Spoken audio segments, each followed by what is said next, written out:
돈에도 속성이 있고 그 속성을 모르면 평생 돈 때문에 고생한다. 안녕하세요. 오늘은 자수성가로 수천억대 자산을 일궈낸 돈의 속성의 저자 김승호 회장의 강연 내용을 토대로 돈의 5가지 속성에 대해 알아보겠습니다. 우리는 보통 돈을 많이 벌면 부자가 되는 줄 알죠. 그게 일반적으로 사람들이 생각하는 방법이에요. 돈을 많이 벌어야지 부자가 되는구나 라고 생각을 해요. 근데 실제로는 제 주변에 부자 거지들도 엄청 많아요. 몇 가지 돈에 대한 오해하고 있는 다른 능력들이 있어요. 첫 번째는 돈을 버는 능력, 돈을 모으는 능력, 돈을 쓰는 능력, 돈을 불리는 능력, 유지하는 능력. 이것은 다 각기 다른 능력이에요. 이게 각기 다 다른 능력이라는 걸 이해해야 돼요. 그래서 돈만 많이 벌면 부자가 되는구나 라고 생각하는 사람들은 그 돈을 유지할 수 없게 돼요. 불릴 수도 없게 돼요. 그래서 이게 각기 다 다른 능력이라는 것을 먼저 이해하셔야 돼요. 돈을 많이 벌면 행복할까요? 돈을 많이 번다고 실제로 반드시 행복하지는 않아요. 그거는 사실이에요. 그런데 이거는 비유를 하자면 기름진 밭에 뿌려진 씨앗 같아요. 여기서 기름진 밭은 돈을 말하고 씨앗은 행복을 말해요. 그래서 우리가 씨앗을 갖다가 기름진 밭에다 뿌리면 100개를 뿌렸다고 치면 굉장히 많은 씨앗이 나올 거예요. 반대로 밭이 좋지 않은 밭에다 씨를 뿌리면 상대적으로 100개 중에 아주 안 나오진 않아요. 한두 개씩 나옵니다. 그래서 그렇지만 상대적으로 숫자가 적을 뿐이에요. 그래서 돈이 많으면 일반적으로 행복을 유지하는 데 굉장히 유리해요. 그리고 여러분들이 갖고 있는 걱정을 지금 가만히 계산해 봐요. 여러분들 안에 지금 수많은 걱정들이 있을 거예요. 현재 가족관계부터 시작해서 실제 재정 문제, 미래에 대한 거, 주변에서 자기가 생각하는 이상과 다른 여러 가지 고민들이 있을 거란 말이에요. 이 고민들을 돈이 얼마 있으면 해결될 수 있을까 하고 다시 되돌아보면 상당히 많은 부분들이 돈이 이거를 해결하고 있다는 걸 알 수 있어요. 돈은 중력과 같아요. 중력이 뭔지 알아요? 중력은 무게가 무거우면 무거울수록 주변에 다른 거를 끌어들이는 힘이에요. 그러니까 지금 지구가 달을 끌어들여서 돌고 있게 하고 태양이 지구를 끌어들여서 주변에서 돌고 있게 하는 힘이 중력이에요. 그래서 돈도 똑같아요. 중력이, 즉 돈이 많으면 많을수록 다른 돈을 끌어들이고 그 돈의 무게감이 크면 클수록 다른 돈을 끌어들이는 힘을 갖고 있어요. 내가 지금 10억을 벌고 싶다. 10억을 목표를 세웠어요. 그럼 매 1억을 지금 모아간다고 가정을 해요. 열심히 일하고 혹은 사업을 해서 1억을 모았어요. 그럼 그 다음 또 1억을 모으고 1억을 모으고 이렇게 해서 계속 10억까지 갈 거 아니에요. 근데 이제 보통 사람들이 생각하는 돈의 개념은 첫 번째 1억을 모을 때 이 1억을 모으기 위해서 들어간 노력의 총합이 예를 들면 100이라고 가정을 합시다. 그럼 두 번째 1억을 모을 때 또 100이 들고 세 번째 1억을 모을 때 또 100이 들고 해서 전체 1000이 들어가야지 10억을 모은다고 이해를 해요. 통상적으로. 근데 그렇지가 않아요. 돈은 중력이 있기 때문에. 돈은 처음에 1억을 모을 때 100의 노력이 들어갔지만 두 번째 1억을 모을 때는 90이 들어갔어요. 그 다음에 세 번째 1억을 모을 때는 80이 들어가요. 같은 방식으로 계속 이어지다 보면 나머지 9번째, 10번째에서는 10의 노력도 안 들어도 돈이 느는 거예요. 이게 돈이 갖고 있는 중력의 힘이에요. 이거를 숫자로 계산하면 제 느낌은 어떠냐면 1, 2, 3, 4, 5, 6, 7, 8, 9, 10 이렇게 돈이 늘어나는 게 아니라 1, 2, 4, 8 순식간에 10 이렇게 되는 거예요. 그러니까 그렇게 돈이 늘어나는 거예요. 그래서 돈과 중력은 동일한 형태를 유지하고 있다. 이게 돈의 속성 중에 하나예요. 이해를 해야 돼요. 청년들 중에 보면 막 100억, 1000억 이런 소리 하잖아요. 그럼 그게 굉장히 큰 돈 같지만 실제로 1억, 2억 하는 순서로 따지면 한 7번, 8번 대곱하기 하면 거기까지 가는 거예요. 그리고 사업도 실제로 그렇게 커져요. 제가 매장 하나를 가지고 매장 300개 열 때까지는 몇 년이 걸렸는데 그 다음 300개는 언제 했는지도 몰라. 원래 순서가 그렇게 돼요. 그 자체가 힘을 갖고 있기 때문에. 자, 그래서 돈은 중력과 같다라고 이해를 하셔야 돼요. 두 번째, 돈은 인격체예요. 인격체라는 말은 이제 person, 인격이라는 말인데 인격체라는 거는 스스로 존재하고 생각하고 개별적 실체를 가지는 것을 인격체라고 그래요.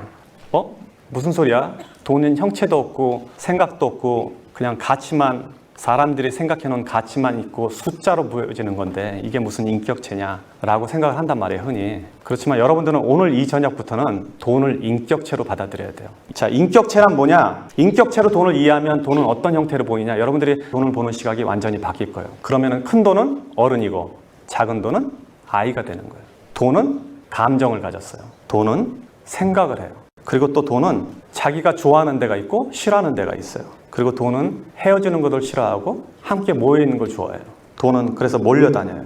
이런 특성들을 고려하면 돈은 인격체예요. 그러니까 여러분들이 돈을 모으면, 돈을 벌면 이 돈을 인격체처럼 대해야 돼요. 작은 돈을 함부로 하면, 바꿔 말해서 어린아이를 함부로 하면 그 엄마가 우리 가게에 올까요? 아니면 그 엄마가 내 친구가 될까요? 안 오지. 싸우잖아. 그리고 밖에 가서 소문 낼 거 아니에요. 그러니까 잔돈을, 작은 돈을 함부로 낭비하면 큰 돈을 모을 수 없는 것은 당연한 이치예요. 그리고 돈은 감정을 가졌어요. 그래서 여러분들이 돈을 벌었는데 이 돈을 아무 데다 함부로 쓰잖아요. 술집에 가서 탕진을 한다든지 도박을 한다든지 아니면 이유 없이 사치를 한다든지, 그러면 돈을 감정을 가졌기 때문에 나를 이렇게 대하는구나 이 사람은, 그렇게 생각하고 돈은 여러분들을 떠날 거예요.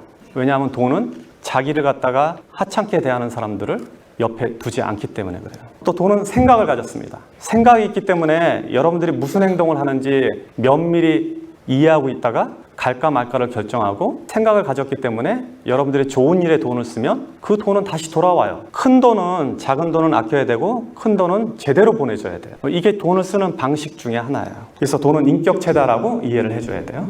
다음 거.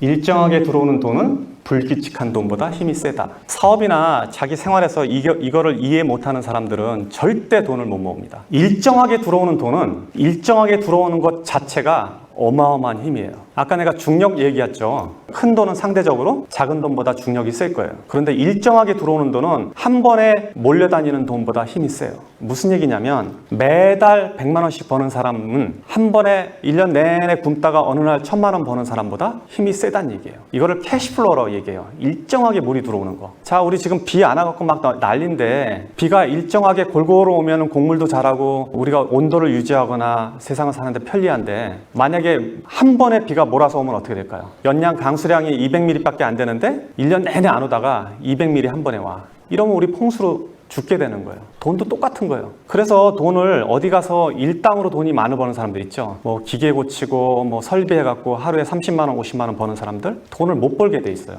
그 구조적으로.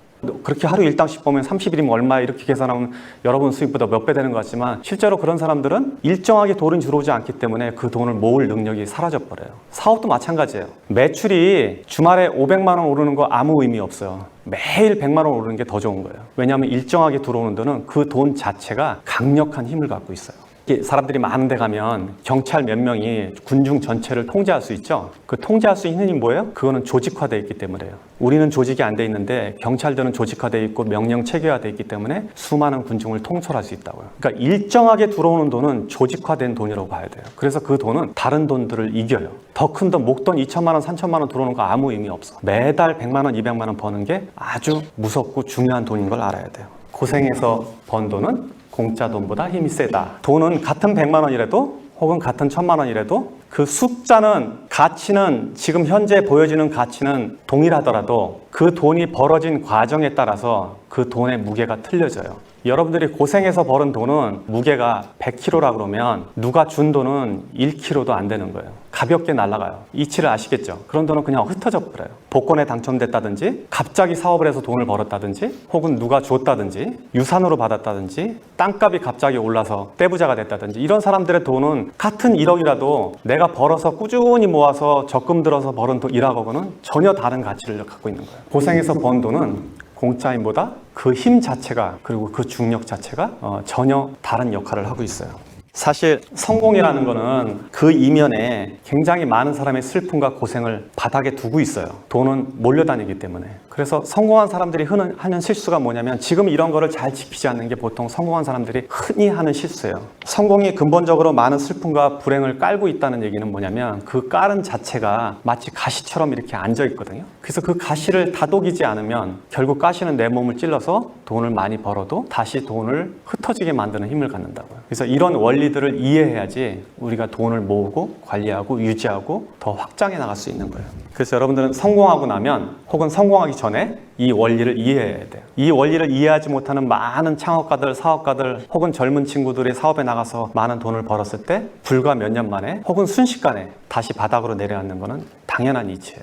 남의 돈을 대하는 태도가 내 돈을 대하는 인격의 근본이다. 친구들끼리 회비를 모았는데 회비를 모아서 어떤 일을 할 때는 내가 평소에 하는 소비보다 더 아까워지 않고 소비를 한다면 이거는 남의 돈을 대하는 태도가 옳지 않음으로 인해서 결국 내 돈을 대하는 태도를 무시한다는 걸 이야기할 수 있어요. 내가 살 때는, 내 돈을 쓸 때는 친구의 저녁 자리에서 내가 돈을 낼 때는 사이다 하나 더 주문하는 거, 술 한 병 더 주문하는 게 신경이 쓰이는데 친구가 저녁 산다고 그럴 때는 고기 2판 시키고 소주 시키고 막 시키잖아요. 그렇게 만약에 대한다면 그 사람은 남의 돈을 대하는 태도가 옳지 않다는 거예요. 결국 그거는 자기 자신이 갖고 있는 돈을 대하는 태도와 동일해져요. 그래서 이런 사람들은 돈의 존중을 못 받게 되는 거예요. 공공물품이라든지 여러분들이 어디 나가서 세금으로 어떻게 마련한 시설물, 형태, 서비스 이런 것조차도 이게 공공자산이면 결국 그 안에 내 돈도 있고 남의 돈도 있잖아요. 남의 돈을 존중하는 태도가 자신의 돈을 존중하는 태도와 동일해져요. 딱히 그런 건 아니지만 예를 들면 미국의 사업가들은 주식회사로 회사를 움직인다 그러면 그 주식회사의 자기 지분만큼 다른 사람들의 지분이 있다는 걸 이해하기 때문에 사적으로 회사 일을 쓸 때와 공적으로 쓸 때 구분을 굉장히 명확하게 하는 편이에요. 그런데 여기서 회사를 운영하는 사람들 중에 상당히 많은 사람들은 회사의 불과 몇 프로의 지분을 갖고 있고 사장이긴 해도 이 전체를 자기 재산으로 이해를 한다고요. 근데 여러분들은 그런 사람을 나무라는데 보통 우리들도 흔히 일상에서 그런 실수를 저지르게 된다고요. 남의 돈을 대하는 태도는 곧 내 돈을 대하는 태도와 동일하다고 이해를 하셔야 돼요.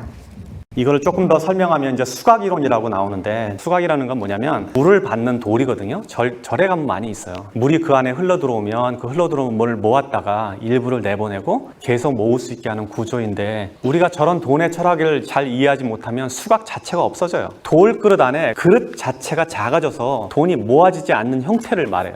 돈에 대한 이해를 저렇게 명확하게 하면 수각이 크기 때문에 항상 돈이 들어오고 항상 큰 돈이 내 안에 남아있단 말이에요. 이 가치를 유지할 수 있는 게 바로 지금 제가 말한 몇 가지 원리예요. 이렇게 돈에 대해서 이야기를 하면 여러분들은 현실적으로 물어볼 거예요. 어떻게 돈을 벌어야 될까? 돈이라는 거는 그게 모여지려면 그 모여진 것 자체가 이렇게 모여지려면 일정한 규모가 이루어져야 돼요. 회사도 마찬가지예요. 회사가 막 초기 성장하는데 회사가 좀 크니까 미리 사회적 기업을 만드는 사장들이 있어요. 막 직원들한테 월급을 막 굉장히 업계보다 훨씬 더 주고 막 차 사주고 배당 주고 이러는 사람들이 있어요. 국가도 그렇게 하는 경우 있습니다. 그렇지만 내가 자본을 모아서 이 자본이 다른 자본을 끌어들이기 전까지는 모으는 게 더 현명한 일이에요. 만약에 가족을 도와준다고 해도 그 이후에 그 자본이 잉여 자본이 재산을 만들어질 때까지 기다렸다가 도와주는 게 나는 더 합리적으로 봐요. 그래서 모든 군주들이 나라를 크게 일으킬 때는 옛날에 이렇게 봅시다. 삼국지 시대에 하나의 장수가 왕이 되는 과정에서 전쟁을 통해서 재산을 모아갈 거예요. 이 재산을 모으는데 계속 나눠줬다 그러면 국가를 형성할 수가 없어요. 회사도 마찬가지거든요. 회사가 막 성장하면 직원들은 이렇게 회사가 커지는데 더 달라, 보너스 달라 이렇게 하는데 그 현명한 사장이라면 그걸 굉장히 적절하게 분배할 거예요. 유보금과 지금 나눠주는 돈을 잘 조정해서 이 회사가 앞으로 어떤 일이 벌어질까를 예측해서 인수합병에 들어갈 수도 있고 지속 성장하기 위해서 필요한 어떤 시설, 도구, R&D 이런 시설이 필요하는데 그냥 나오는 대로 다 없애버리면 즉 모아놓지 않으면 그 힘을 가질 수가 없어요. 근데 집안도 마찬가지예요. 본인이 만약에 책임감을 느끼는 것 자체는 되게 좋은 일이고 현명한 일인데 책임감을 나중에 지세요. 모아서 나중에 가족들은 가족들을 살 수 있으면 놔둬도 되게 괜찮아요. 굶어 죽는다면 내가 이 얘기 못 하는데 그런 게 아니라면 모아서 나중에 도와주는 게 더 현명해요. 제가 만약에 재산을 버는 과정 중에서 저분대로 했더라면 우리 가족들이 지금 혜택을 못 받았을 거예요. 저는 모아뒀다가 하는 게 더 맞다고 봐요. 오늘 영상이 내 돈을 대하는 태도를 점검해보는 작은 계기가 되길 바랍니다. 감사합니다. 오늘도 부자 되는 중이었습니다.